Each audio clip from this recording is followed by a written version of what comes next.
Crime alert for you. An 18-year-old now behind bars accused of murder. And we've now learned the man he allegedly shot and killed in Pompano Beach was his girlfriend's father. Local 10 crime specialist Bridget Matter is joining us live with more details on this one. Bridget? Christy, investigators say that this teen shot and killed his girlfriend's father over social media posts. The contents of those posts have not been released to us. He has turned himself in to police as of today. When Keith Brian Poole opened his home to a young man who had lost everything, he never imagined that act of kindness would cost him his life. On August 19, 2024, a confrontation over social media posts ended with gunshots echoing through a quiet Pompano Beach neighborhood and a 44-year-old father lying mortally wounded in front of his horrified daughters. He treated that boy like his own son, said Marissa Jenkins, a longtime friend of the Poole family. Keith was the type of man who would give you the shirt off his back.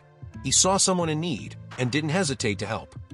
That someone was 18-year-old LaJuan Jones Jr., who had become orphaned and found himself without a place to call home.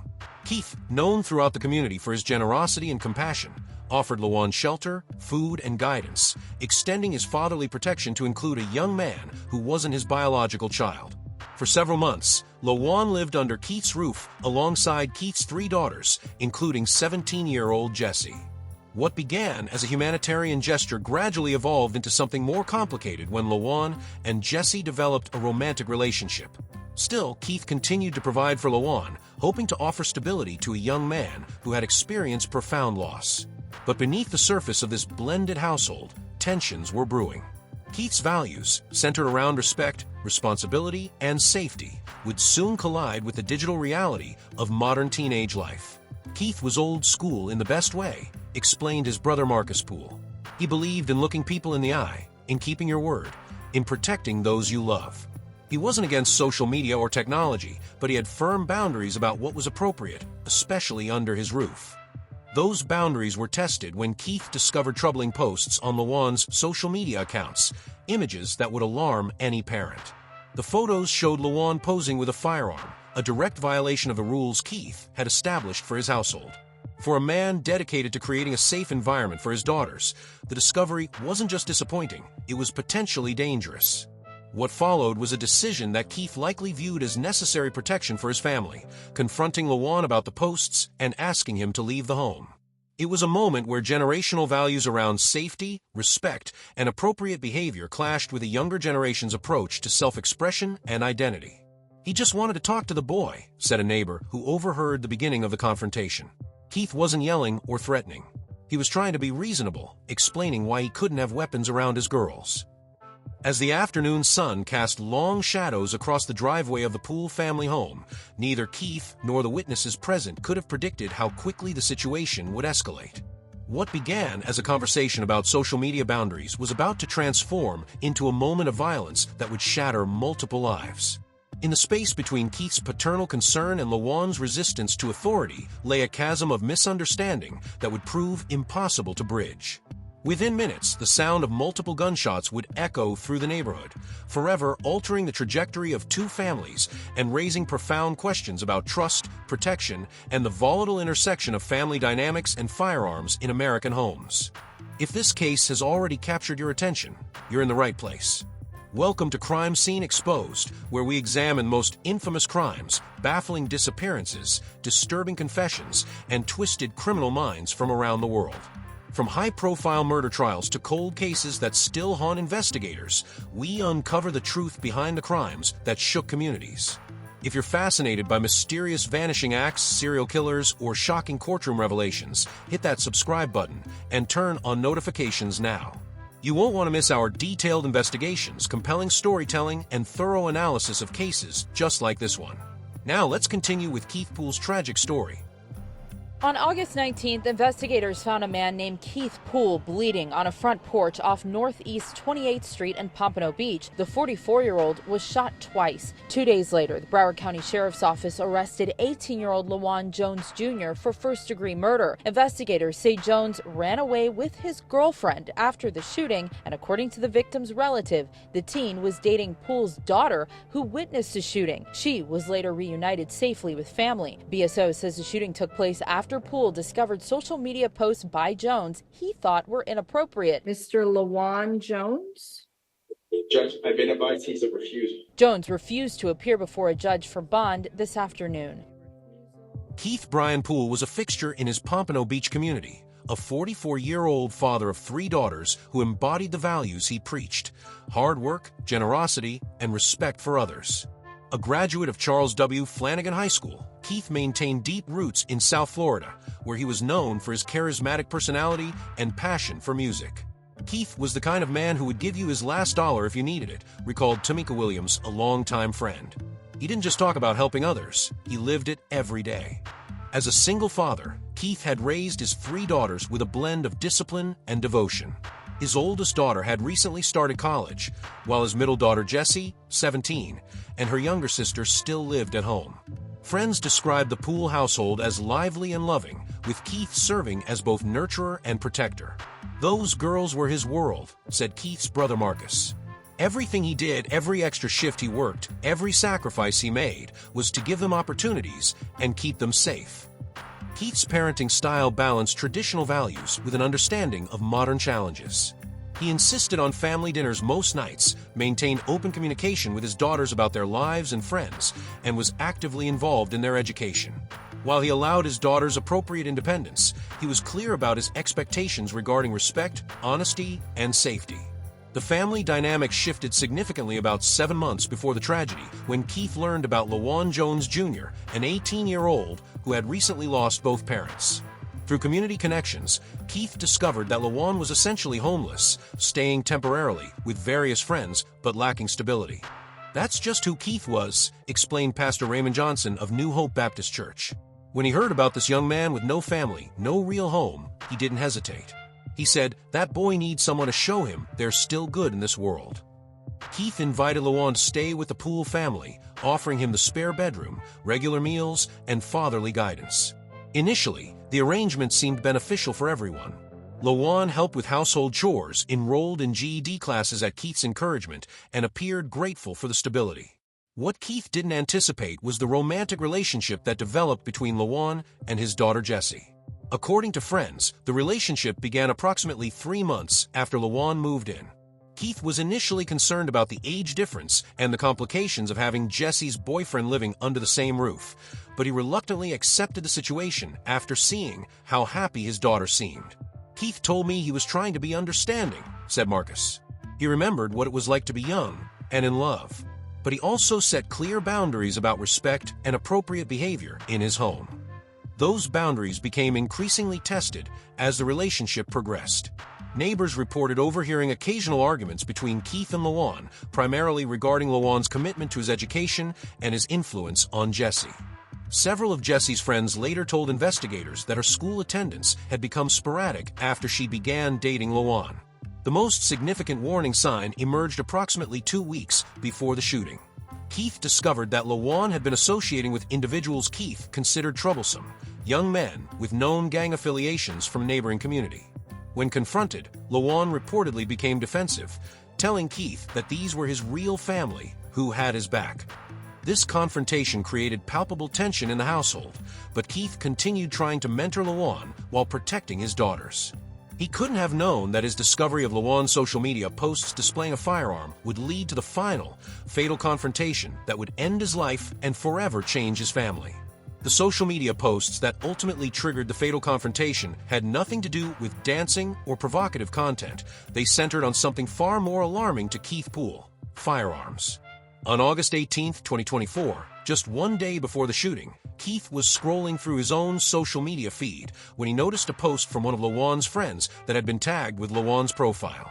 Clicking through to LaJuan's page, Keith discovered multiple recent photos showing the 18-year-old posing with what appeared to be a semi-automatic handgun. In several images, LaJuan was displaying the weapon with captions like "always ready" and "try me if you want to." One particularly concerning video showed LaJuan removing the gun from a distinctive black satchel, the same bag Keith had seen LaJuan carrying around the house. For Keith, these posts represented a severe breach of trust and safety. He had explicitly forbidden weapons in his home, especially with his 3 daughters present. More troubling was the realization that LaJuan had likely been bringing the firearm into the house, potentially putting everyone at risk. "Keith called me immediately after seeing those posts," his sister Tanya recalled. "He was upset but calm. He said, "I've tried to help this young man, but I can't have guns around my girls. This crosses a line I can't ignore." The discovery highlighted a generational divide in how social media content is perceived. For many young people like Lawan, posting images with weapons might be seen as projecting strength or status within their peer group. For Keith, a responsible father and homeowner, such images represented genuine danger and recklessness. Keith's brother Marcus later explained, Keith wasn't against social media. His daughters all had accounts that he monitored appropriately. But he understood something many young people don't, that what you put online affects how people see you, what opportunities you get, and sometimes your safety. That evening, Keith attempted to discuss the posts with Lawan, but the young man wasn't home. Keith then showed the images to his oldest daughter, who confirmed she had seen Lawan with the gun previously, but had been sworn to secrecy. "Dad, everyone posts stuff like that," she reportedly told Keith, echoing the casual attitude many young people have toward potentially problematic content. "It's just for likes. It doesn't mean anything." Keith disagreed strongly. "It means everything if that gun is in my house," he responded, according to his daughter's later statement to police. Keith spent that night researching Florida's laws regarding firearms in homes with minors and consulting with a friend who worked in law enforcement. By morning, he had made his decision. Lawan would need to leave the home immediately. Keith's youngest daughter later told investigators that her father had seemed unusually quiet at breakfast that Monday morning. "He wasn't angry," she said. "He was sad. He told us he had tried to help Lawan, but some lines couldn't be crossed." Keith called Jessie's school and informed them she would be absent that day. He wanted her present when he confronted Lawan about the gun and asked him to leave. This decision, made out of concern that Jessie might otherwise try to intervene or warn Lawan, inadvertently placed her in position to witness the tragedy that would unfold. By early afternoon, Keith had packed Lawan's belongings and placed them in the living room. He texted Lawan, asking him to come home for an important conversation. The message was direct but not threatening. "We need to talk about the gun in your posts. Come home by 4:30. Lawan's response was brief, "On my way." What Keith couldn't know was that Lawan was already carrying the very weapon that had prompted this confrontation, secured in the black satchel visible in his social media posts. While waiting for Lawan to arrive, Keith spoke with Jessie about his decision. According to Jessie's later statement, the conversation was emotional but firm. "Dad told me he was sorry, but he couldn't let Lawan stay anymore," Jessie recalled through tears during her police interview. "He said it wasn't about my relationship with Lawan, it was about safety. He said I could still see Lawan, just not in our home." Jessie was upset, but seemed to understand her father's reasoning. She asked to be present for the conversation with Lawan, and Keith agreed, believing her presence might help keep the situation calm. What Keith couldn't have known was that Lawan had already been messaging friends about the impending confrontation. Phone records later recovered by police showed a series of increasingly concerning exchanges throughout the afternoon. "Old man trying to kick me out," Lawan texted one friend at 2:45 p.m. "Says he saw my posts with a strap." The friend responded, "What you gonna do?" "Not going back to being homeless," Lawan replied. "Might have to show him I'm not playing." Another exchange with a different friend was even more explicit. "Friend, just find somewhere else to stay, bro." Lawan, "Nah, this about respect now. Plus Jessie my girl. I'm not leaving her." Friend, "Don't do nothing stupid." Lawan, "If he tries to make me leave, watch what happens." These messages, later presented as evidence in court, revealed Lawan's mindset as he approached the Poole residence that afternoon.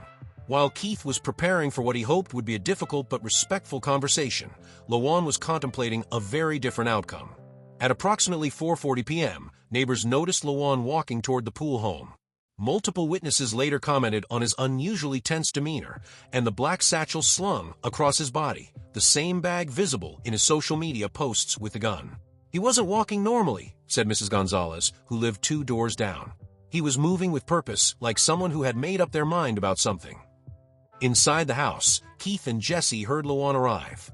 According to Jessie, her father took a deep breath and said, "Remember, this is about safety, not punishment. I still want him to succeed in life." Keith had arranged Lawan's belongings neatly in the living room, along with a folder containing information about youth housing services and job opportunities. He had even written a reference letter for Lawan to use for future housing applications, another indication that Keith's intent was to help, not harm.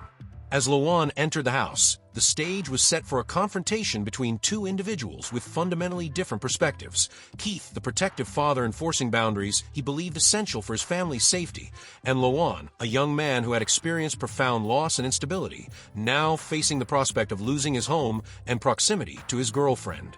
What happened next would unfold not in the controlled environment Keith had prepared inside the house, but outside in the driveway, where neighbors would witness the tragic escalation from verbal disagreement to lethal violence in a matter of minutes. This tragic case raises critical questions about setting boundaries when firearms appear on social media. Have you ever had to confront a loved one about concerning online content? What would you have done in Keith's position after discovering those gun posts? Would you have approached the situation differently, perhaps involving authorities instead of a direct confrontation? Or do you believe Keith's approach was reasonable given the circumstances? Share your thoughts in the comments below. If you find this story as disturbing and important as we do, please hit that like button to help others discover this case and the valuable lessons it contains. Now, let's continue with the fatal confrontation that forever changed the Poole family. What began as a conversation inside the Poole family home quickly moved outdoors, a critical detail that would later be confirmed by multiple witnesses. According to Jessie's testimony, the initial exchange between her father and Lawan was tense but controlled. "My dad started by saying he'd seen the posts with a gun," Jessie recalled. "He told Lawan that he respected him as a person but couldn't have weapons in a house with children. That's when Lawan got defensive." Neighbors reported hearing raised voices around 4:45 p.m. Lawan reportedly accused Keith of trying to control everything and looking for an excuse to separate him from Jessie. When Keith calmly reiterated that the issue was solely about the firearm, Lawan's response changed the trajectory of the confrontation. "He can have his friends take care of the problem," Jessie later testified, her voice breaking. "That's what Lawan said to my dad. It sounded like a threat." Keith, maintaining his composure, suggested they continue the conversation outside, likely an attempt to move any potential conflict away from his other daughters inside the home. Security footage from a neighbor's doorbell camera captured the two men walking into the front yard, with Jessie following close behind. The camera footage, though partially obstructed by a parked car, showed Keith gesturing toward Lawan's satchel and appearing to ask about its contents. According to 3 witnesses who were across the street, Keith's body language remained non-threatening, with his hands visible and his tone firm but measured. "The older man wasn't yelling," said Michael Torres, who was working on his car in a driveway opposite the Poole residence. "He was standing his ground, but he wasn't aggressive. The younger guy was the one getting more and more agitated." The critical escalation occurred when Keith directly asked Lawan if he was carrying the gun at that moment. According to Jessie and multiple witnesses, Lawan's response was to take a step back, reach into his satchel, and pull out a 9mm handgun, the same weapon featured in his social media posts. "Put that away," Keith said, according to Torres's testimony. "This is exactly what I'm talking about. There are children here." What happened next unfolded in seconds, but would forever alter the lives of everyone present. Rather than complying, Lawan raised the weapon and fired multiple times at close range. Forensic evidence would later confirm that 4 shots were fired, with 3 striking Keith, 2 in the chest and 1 in the neck. Keith collapsed immediately onto the front lawn. Jessie screamed and ran to her father while Lawan stood motionless, still holding the gun. Neighbors from 3 surrounding homes rushed outside upon hearing the gunshots, with 2 immediately calling 911. "There's been a shooting," one caller told the dispatcher, the panic evident in her voice. "A man is down in his front yard. The shooter is still here. Please hurry." Keith's other daughters ran outside upon hearing the commotion. The youngest, just 14 years old, fell to her knees beside her father, desperately trying to stop the bleeding from his chest wounds. The oldest daughter immediately began performing CPR while shouting for someone to apply pressure to the neck wound. In the chaos that followed, Lawan grabbed Jessie's arm and pulled her toward his car, which was parked on the street. According to multiple witnesses, Jessie was in shock, crying hysterically as Lawan forced her into the passenger seat. Whether she went willingly or under duress would later become a point of contention, though prosecutors would ultimately determine she was not a willing accomplice, but rather a traumatized victim. "She was screaming for her dad," said Mrs. Gonzalez, who witnessed the entire incident from her front porch. "She wasn't thinking clearly. That poor girl had just watched her father get shot." As sirens wailed in the distance, Lawan drove away from the scene with Jessie in the car, the murder weapon still in his possession. They would remain missing for the next 48 hours, triggering an intensive manhunt across multiple counties. First responders arrived within 7 minutes of the initial 911 calls. Despite their swift response and immediate medical intervention, Keith's injuries were catastrophic. He was rushed to Broward Health North Hospital but was pronounced dead at 5:37 p.m., less than an hour after the confrontation began. The crime scene told a clear story, for shell casings were recovered from the front yard. Blood evidence indicated Keith had fallen immediately where he was shot, with no signs of a physical struggle beforehand. Most damning was the doorbell camera footage, which, while not capturing the shooting itself, clearly showed the moments leading up to it, with Keith maintaining a non-threatening posture throughout. Keith's brother Marcus arrived at the hospital just minutes after his brother was pronounced dead. The task of identifying the body fell to him, as Keith's daughters were either missing or too traumatized to perform this grim duty. "I couldn't believe it," Marcus later told reporters. "My brother took this young man in, treated him like family, and this is how he repaid that kindness." Keith died trying to protect his home and his daughters from a very danger he had sensed. As night fell on Pompano Beach, the Poole family home became an active crime scene, cordoned off with yellow tape and illuminated by the harsh lights of police vehicles.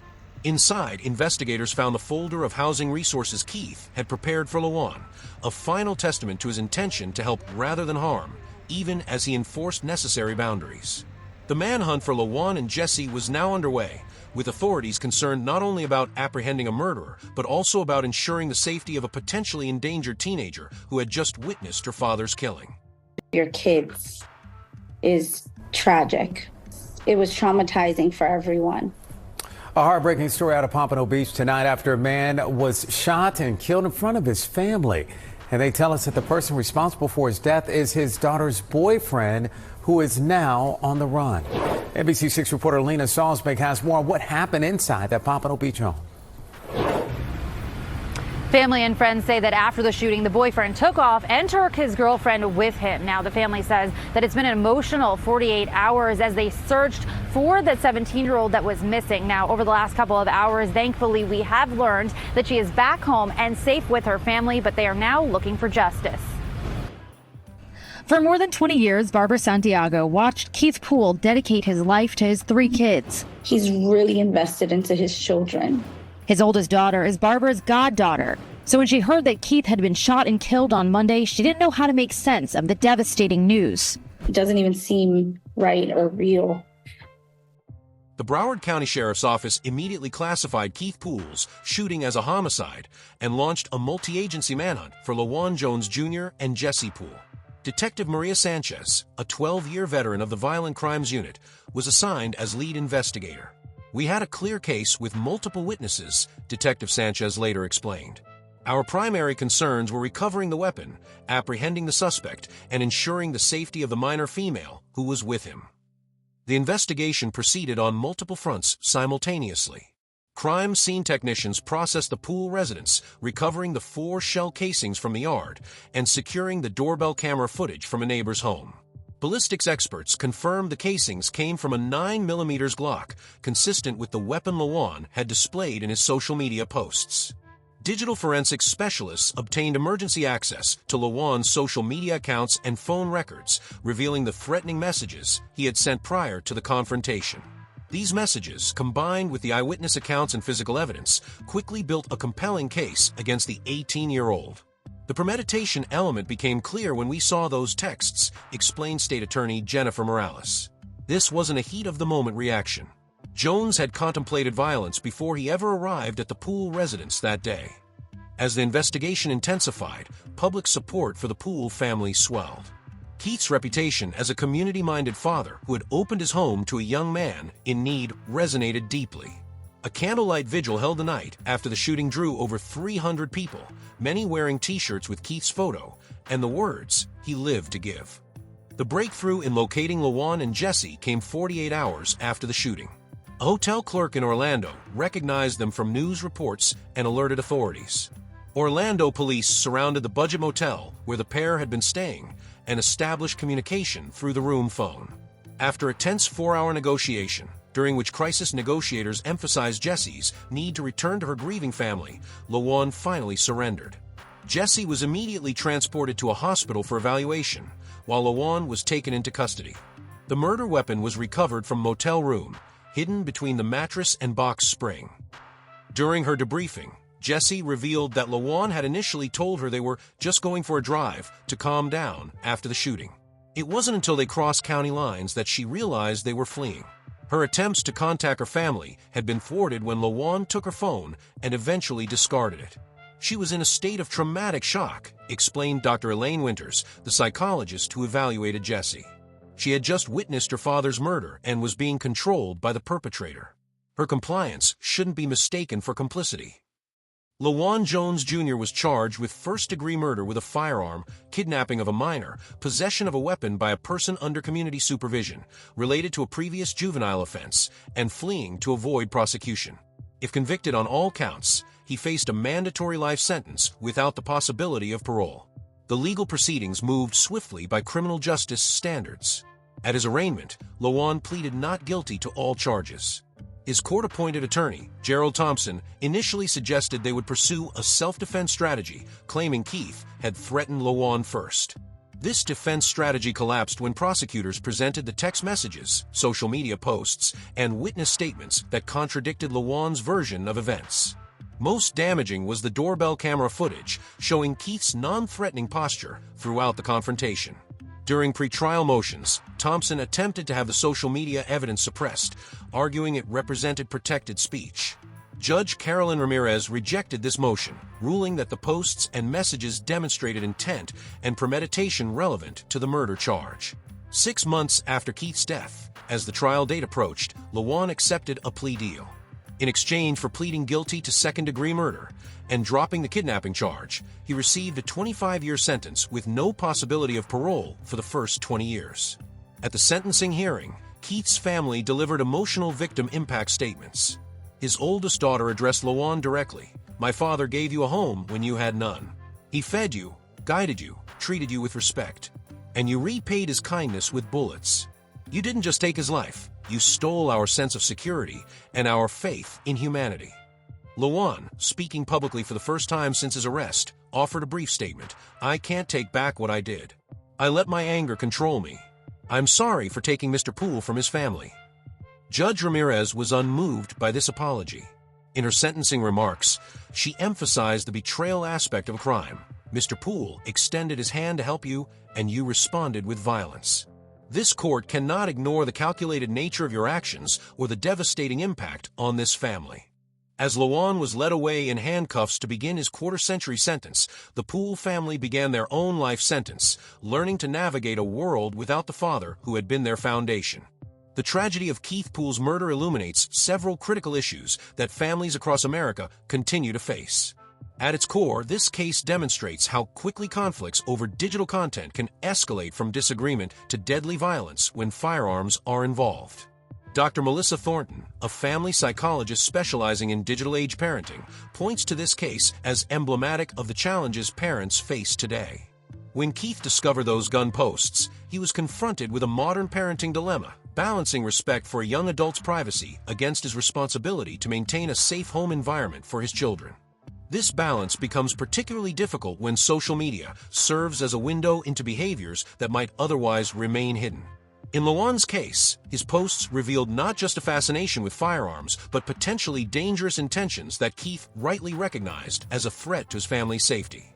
Keith's approach was actually textbook appropriate, notes conflict resolution specialist Dr. James Wilson.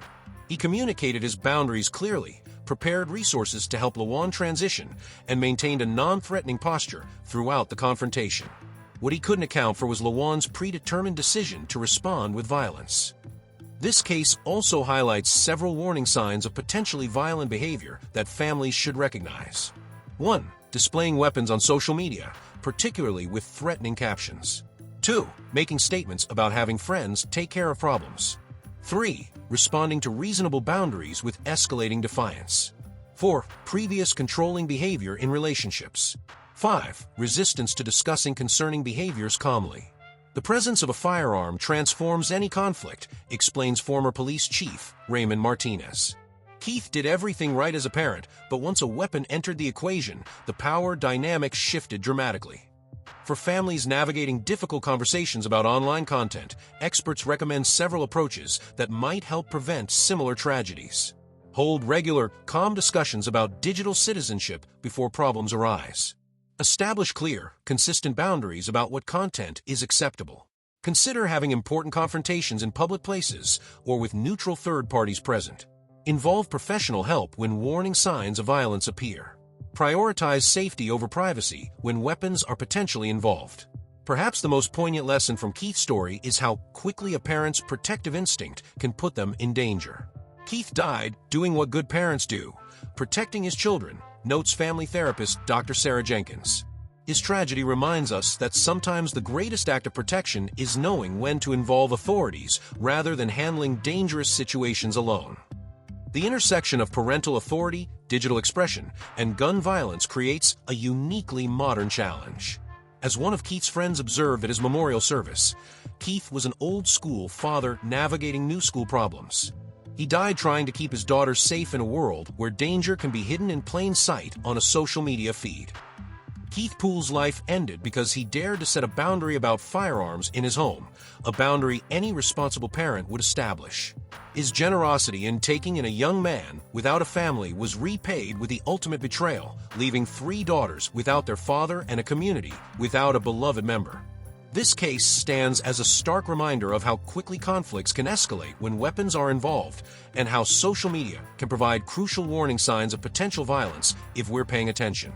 It also highlights the impossible situations many parents face when trying to protect their children in the digital age. If this case resonated with you, please share it with someone who might learn from this tragic story. What country or state are you watching from, and have similar cases happened in your area? Let us know in the comments. Don't forget to subscribe to Crime Scene Exposed for more in-depth true crime investigations that not only tell the story, but help us understand the why behind these shocking crimes. Your support allows us to continue bringing these important cases to light, potentially preventing future tragedies through awareness and education.